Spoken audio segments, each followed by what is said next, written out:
அதாவது இந்த எஃப்ஐஆரை பார்த்தீங்கனாலே தெரியும், நானும் ஏற்கனவே இது தொடர்பான விவரங்களை சொல்லியிருக்கிறேன். அப்படி இருக்கும்போது இந்த சவுக்கு மீடியாவில் பணியாற்றுபவர்களை அலைக்கழிக்க வேண்டும் என்பதற்காகவே மீண்டும் மீண்டும் சென்னை மாநகர ஆணையர் திரு அருண் அவர்கள் ஒரு முழுமையான மனநோயாளியாக மாறி மீண்டும் மீண்டும் எங்களை விசாரணை என்ற பெயரில் அலைக்கழித்து கொண்டிருக்கிறார். நான் கடந்த முறை விசாரணைக்கு வந்தேன். அந்த விசாரணையில் என்ன கேள்வி கேட்டார்கள் என்ற விவரத்தை நான் பதிவு செய்தேன்.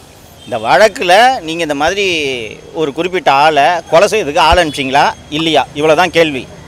ஆனால் இன்று 12 மணிக்கு மாலதி அவர்கள் இந்த காவல் நிலையத்தில் வந்து ஆஜரானார். என்ன விசாரணையில் நடந்துச்சு, என்ன கேள்வி கேட்டாங்கன்றதை அவங்களே பதில் சொல்லுவாங்க. சொல்லுங்கம்மா.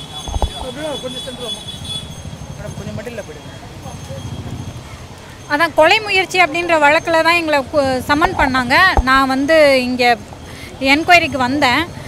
அது சம்மந்தமாக எதுவுமே கேட்கல. முழுக்க உங்களோட அசையும் சொத்து, அசையா சொத்து, ஸ்கூட்டி இருக்குதா, அதுக்கு ஆர்சி புக் இருக்குதா, யூடியூப் சேனல் வச்சுருக்கீங்களா, சவுக்கு மீடியாவில் எப்படி ஜாயின் பண்ணிங்க, நீங்களாக வந்து ஜாயின் பண்ணிங்களா, எத்தனை வருஷத்துக்கு முன்னாடி ஜாயின் பண்ணிங்க, யாராவது உங்களை கூப்பிட்டாங்களா, சவுக்கு மீடியாவில் உங்களுக்கு ஷேர் ஹோல்டிங் இருக்குதா, இந்த மாதிரியான கேள்விகள் மட்டும்தான் இடம்பெற்றிருக்கு.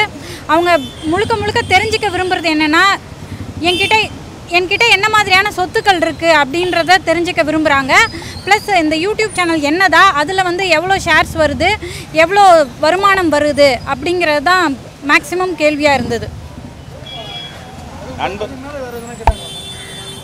அதுதான் சார் முழுக்க அதை சுற்றி தான் கேட்குறாங்க சார்.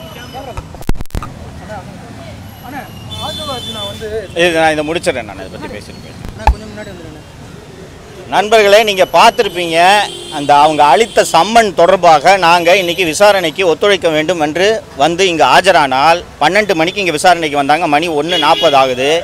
இதுவரைக்கும் மீண்டும் இந்த சேனல் சம்பந்தமான கேள்விகள், சேனலுக்கு என்ன வருமானம் என்பது தொடர்பான கேள்விகளைத்தான் கேட்டுக்கொண்டிருக்கிறார்களே தவிர இந்த வழக்கு சம்பந்தமாக ஒரு கேள்வியை கூட கேட்கவில்லை.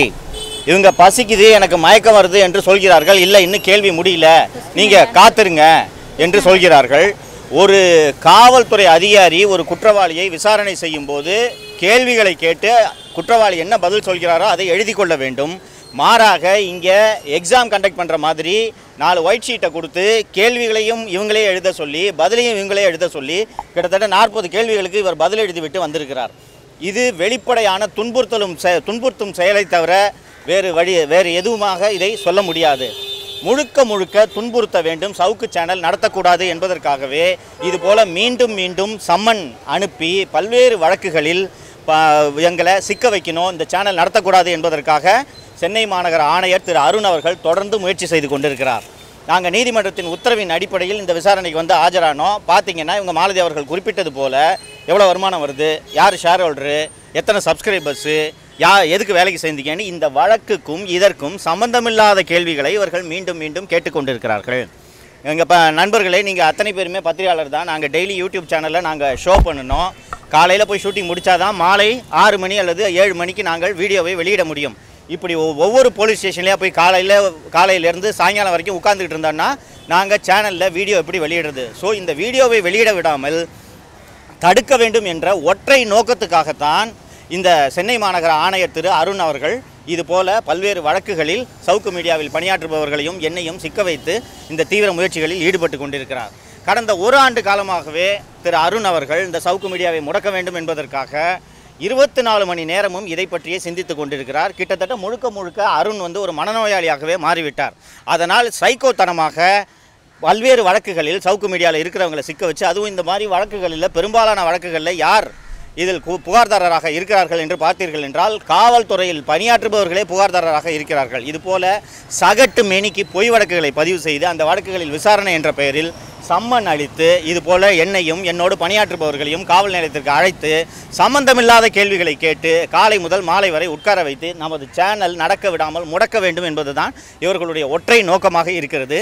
சவுக்கு மீடியா சந்தித்து வரக்கூடிய நெருக்கடிகளை, குறிப்பாக இந்த சைக்கோ அருணால் சவுக்கு மீடியா சந்தித்து வரக்கூடிய நெருக்கடிகளை பற்றி தொடர்ந்து நான் பதிவு செய்து கொண்டிருக்கிறேன், பேசிக் கொண்டிருக்கிறேன். ஆனால் இந்த பொம்மை முதல்வர் இதையும் வேடிக்கை பார்த்து கொண்டு இந்த சைக்கோ அதிகாரி அருண் மீது கூட நடவடிக்கை எடுக்க அருகதை இல்லாத ஒரு முதல்வராகத்தான் தமிழக முதல்வர் இருந்து கொண்டிருக்கிறார். மக்கள் பார்த்து கொண்டிருக்கிறார்கள். உரிய தண்டனையை இவர்களுக்கு அளிப்பார்கள்.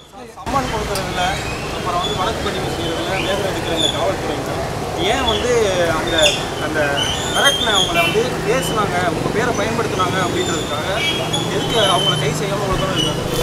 சார் சரியாக கேட்டீங்க. இந்த வழக்கே நீங்கள் எடுத்துக்கிட்டிங்கன்னா அடையாளம் தெரியாத ஒரு 5 பேரை நான், என்னோட பணியாற்றும் மாலதி மற்றும் லியோ ஆகியோர் அனுப்பி ஆயுதங்களோடு மிரட்டல் விடுத்ததாக தான் இந்த வழக்கு.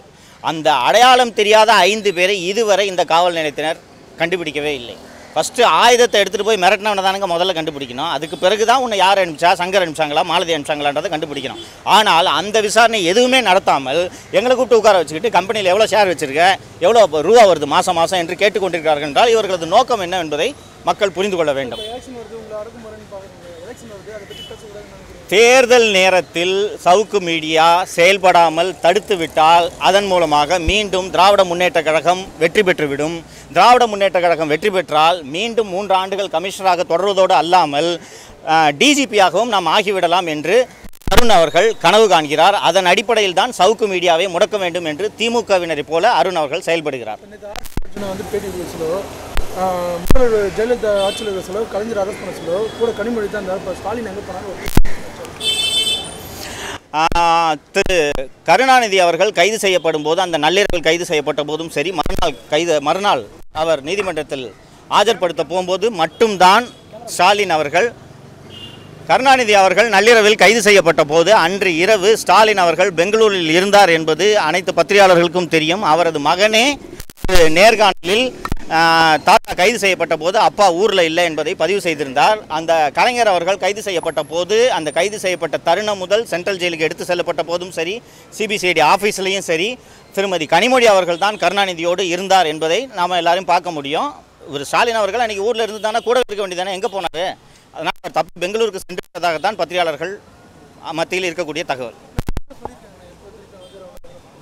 இன்றைக்கி இன்னும் விசாரணை முடியவில்லை. நாங்கள் அளித்த சம்மன் தொடர்பாக அந்த சம்மனுக்கு மரியாதை அளிக்க வேண்டும் என்ற அடிப்படையில் நாங்கள் இந்த காவல் நிலையத்தில் வந்து ஆஜராகி இங்கே பதில் சொல்லிகிட்டு இருந்தாங்க. 1.5 மணி நேரம் விசாரணை நடந்தது. இந்த 1.5 மணி நேரமும் வழக்கு சம்பந்தமாக எதையும் கேட்காமல் மற்ற விவகாரங்களை பற்றி, யூடியூப்பை பற்றி, வியூ பற்றி, எவ்வளோ பணம் வருதுன்றதை பற்றி, மாலதி பேரில் எவ்வளோ சொத்து இருக்குன்றதை பற்றி தான் கேள்வி கேட்டுக்கொண்டிருந்தார்கள். 1.5 மணி நேரம் நாங்கள் விசாரணைக்காக ஆஜராயிட்டோம். நீங்கள் வழக்கை தவிர மீதி எல்லாத்தையும் பற்றியும் கேள்வி கேட்டுக்கிட்டு இருக்கீங்க. மேலும் ஏதாவது தேவைன்னா திருப்பி சம்மன் கொடுங்கன்னு சொல்லிட்டு நாங்கள் கிளம்பி வந்துட்டோம்.